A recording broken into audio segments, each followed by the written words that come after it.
The environmental activist and former vice president on Sunday slammed President Trump's exit from the Paris Climate Accord as a reckless and indefensible decision that could hurt America and APO's standing on the global stage.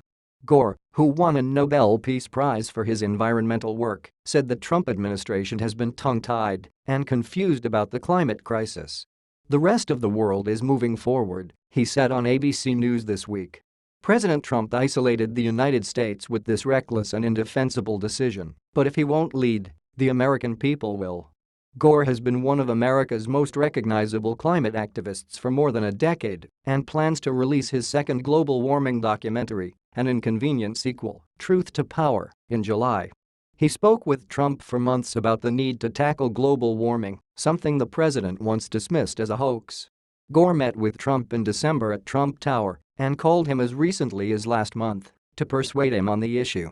Pruitt WON and APO's say, if Trump even discussed climate change with him, he was joined by hundreds of business and environmental leaders as well as Trump's daughter Ivanka and several cabinet members in urging Trump to honor the Paris deal for more than 190 nations to cut back on pollution. But the avalanche of advice failed to move Trump, who announced the American withdrawal on Thursday, claiming he saw the Paris Pact as a bad deal for the nation's economy.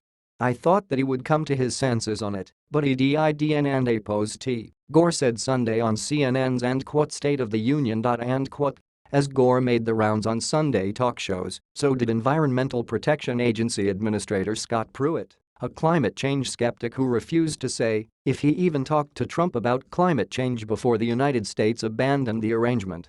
Trump fans gather for Pittsburgh, not Paris rally in D.C. Trump's withdrawal drew global scorn from nations still tied to the Paris deal, as well as American city and state officials who promised to keep battling climate change.